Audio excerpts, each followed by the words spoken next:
Aiwa silks, Kasaragod, Kanhangad, Mangalore. കശ്മീരിന്റെ പ്രത്യേക പദവിയായിട്ടുള്ള 370 വകുപ്പ് റദ്ദാക്കിയതിന് ശേഷം കശ്മീരിലെ പൊതുജനങ്ങളെ സുരക്ഷാ ഉദ്യോഗസ്ഥർ പീഡിപ്പിക്കുന്നതിന്റെ ഞെട്ടിപ്പിക്കുന്ന റിപ്പോർട്ടുകൾ ദേശീയ മാധ്യമങ്ങളിൽ ചിലരും അന്തർദേശീയ മാധ്യമങ്ങളും വളരെ പ്രസക്തമായ രീതിയിൽ തന്നെ റിപ്പോർട്ട് ചെയ്തിരുന്നു. ഈ റിപ്പോർട്ടുകൾ വലിയ രീതിയിൽ ചർച്ചയാക്കപ്പെട്ടതാണ്. എന്നാൽ സുരക്ഷാ ഉദ്യോഗസ്ഥർ പറഞ്ഞത് അങ്ങനെയൊന്നും സംഭവിക്കാൻ ഒരു കാരണവശാലും സാധ്യതകളില്ല എന്നുള്ളതാണ്.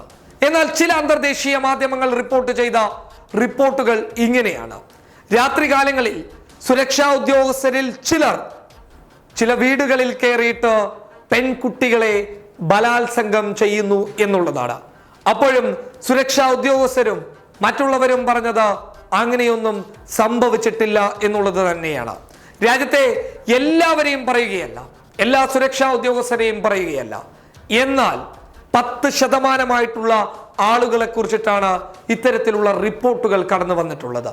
എന്നാൽ ഇതിന് വലിയ രീതിയിലുള്ള ശക്തി പകരുന്ന ഒരു വാദമാണ് ദേശീയ മാധ്യമമായിട്ടുള്ള TV9 നടന്ന ഒരു ചർച്ചയിൽ നമുക്ക് കാണാൻ വേണ്ടി സാധിച്ചിട്ടുള്ളത്. സൈനിക മേധാവിയായിട്ടുള്ള അല്ലെങ്കിൽ മേജർ ജനറൽ ആയിട്ടുള്ള SP സിൻഹ അദ്ദേഹം ഒരു കാര്യം ചാനൽ ചർച്ചയിൽ പറയുകയുണ്ടായി. മൗത്ത് കെ ബദൽ മൗത്ത് ഹേ, ബലാത്കാർ കെ ബദൽ ബലാത്കാർ ഹേ.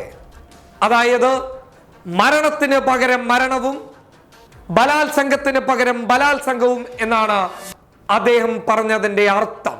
ഉടൻ തന്നെ ആ ചാനൽ ചർച്ചയിൽ ഉണ്ടായിരുന്ന സ്ത്രീകളൊക്കെ എണീറ്റ് നിന്നുകൊണ്ട് അദ്ദേഹത്തിന് നേരെ രൂക്ഷ വിമർശനം ഉന്നയിച്ചു.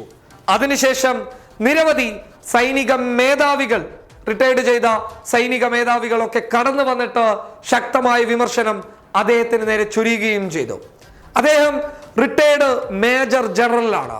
എത്ര വലിയ ഒരു ഉയർന്ന പദവിയിലായിരുന്നു അദ്ദേഹം ഇരുന്നിരുന്നത്. അങ്ങനെയുള്ള ഒരാളാണ് പറയുന്നത് ബലാത്സംഗത്തിന് പകരം ബലാത്സംഗമാണ് എന്ന്. അപ്പോൾ ഇദ്ദേഹത്തിനെ പോലെയുള്ള ഉദ്യോഗസ്ഥന്മാർ അവർക്ക് ലഭിച്ചിരുന്ന സുരക്ഷാ സ്ഥലങ്ങളിൽ ഇത്തരത്തിലുള്ള സമീപനങ്ങൾ കാണിച്ചിട്ടില്ല എന്ന് എന്തുറപ്പാണുള്ളത്? അങ്ങനെയാണ് ചില അന്താരാഷ്ട്ര മാധ്യമങ്ങൾ കശ്മീരിലെ ചില സംഭവ വികാസങ്ങളുമായി ബന്ധപ്പെട്ട് അവിടെ നിരപരാധികളായിട്ടുള്ള പെൺകുട്ടികളെ ബലാത്സംഗത്തിന് ഇരയാക്കുന്നു എന്ന് പറഞ്ഞത്. ഇതുപോലെയുള്ള ഉദ്യോഗസ്ഥരുണ്ടെങ്കിൽ ഇങ്ങനെയൊന്നും സംഭവിക്കില്ല എന്ന് ആര് കണ്ടു? ആർക്കറിയാം? എന്തായാലും SP സിൻഹക്കെതിരെ ശക്തമായ വിമർശനമാണ് സോഷ്യൽ മീഡിയയിലൂടെ കടന്നു വരുന്നത്. News desk public Kerala.